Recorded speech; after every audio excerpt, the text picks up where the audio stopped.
let's retire. The day is hot, the Capulets abroad, and if we meet, we shall not escape a brawl. And now these hot days is the mad blood stirring. Thou art like one of those fellows that when he enters the confines of a tavern, slaps me his sword upon the table and says, God, send me no need of thee. And by the operation the second cup draws it on the drawer, when indeed there's no need. Am I like such a fellow? Come, thou art as hot as a jack in thy mood as any in Italy, and as soon moved to be moody, and as moodily to be moved. And what to? Nay, and they are to such we should have none shortly, for one would kill the other. Why thou wilt quarrel with a man that hath a hair more or a hair less in his beard than thou hast. Thou wilt quarrel with a man for no other reason but because thou hast hazel eyes. What eye such an eye would spy out such a quarrel? Thy head is as full of quarrels as an egg is full of meat, and yet thy head hath been beaten as addle as an egg for quarreling. Thou hast quarrelled with a man for coughing in the street because that awakened thy dog that hath lain asleep in the sun.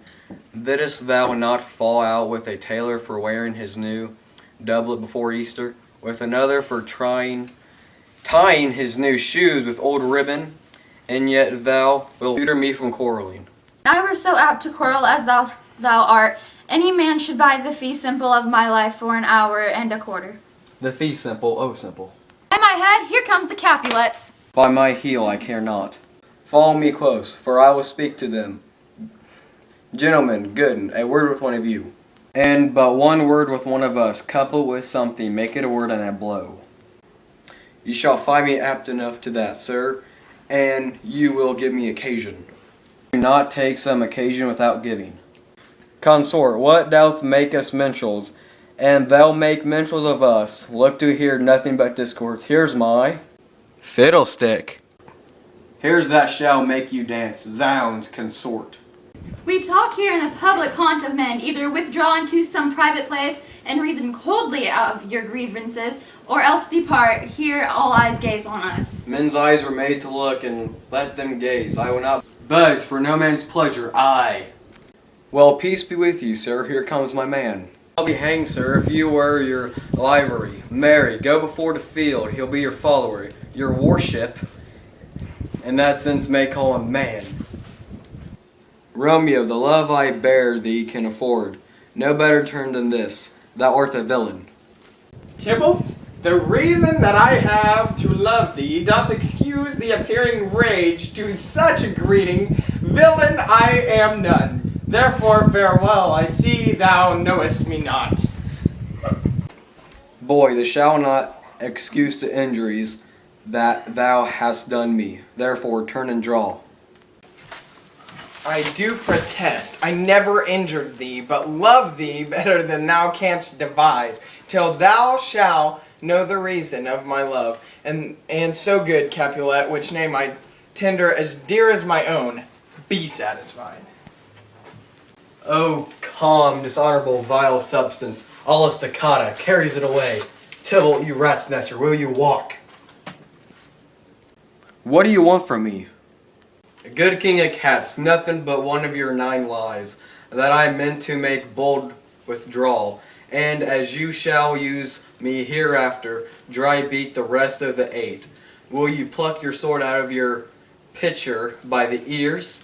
Make haste, lest mine be about your ears, ere it'll be out. I'll fight you. Gentle Mercutio, put thy rapier up. Come, sir, your passiato. Gentlemen, for shame! Forbear this outrage, Tybalt Mercutio. The prince expressively have forbidden bandying in Verona streets. Hold, Tybalt, good Mercutio.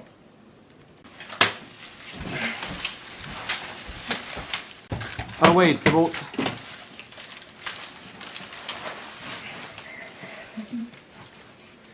I am hurt. A plague of both your houses I am sped. Is he gone and hath nothing? What? Art thou hurt? Aye, aye, a scratch, a scratch. Married, 'tis a no. Where is my page? Go, villain, fetch a surgeon.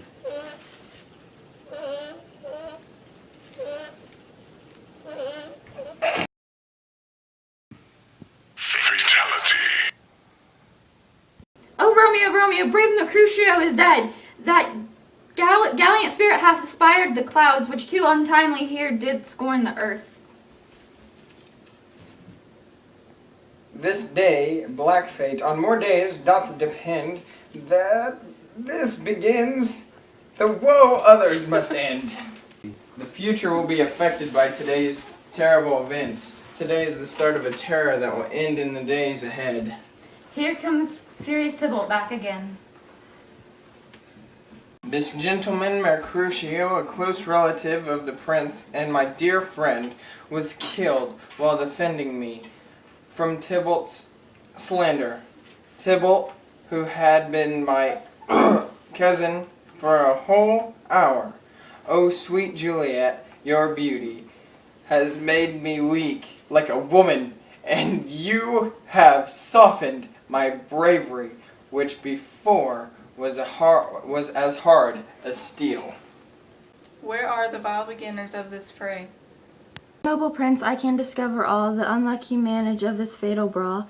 There lies the man slain by young Romeo, that slew thy kinsman, brave Mercutio. Tybalt, my cousin, O my brother's child, O prince, O cousin, husband, O the blood is spilled of my dear kinsman, prince, as thou art true. For blood of ours, shed blood of Montague, O cousin, cousin. Benvolio, who started this fight? He is a kinsman to the Montague. Affection makes him false. He speaks not true. Some 20 of them fought in his black strife, and those 20 could but kill one life. I beg for justice, which thou, prince, must give. Romeo view Tybalt, Romeo must not live. Tybalt, here slain, whom Romeo's hand did slay, Romeo that spoke him fair, bid him be thank.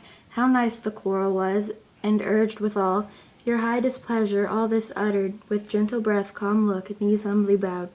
Could not take truce with the unruly spleen of Tybalt, deaf to peace, but that he tilts with piercing steel at bold Mercutio's breast, who all as hot turns deadly point to point, and with martial scorn, with one hand beats cold death aside, with other hand sends it back to Tybalt, whose dexterity retorts it. Romeo, he cries aloud, hold friends, friends apart, and swifter than his tongue. His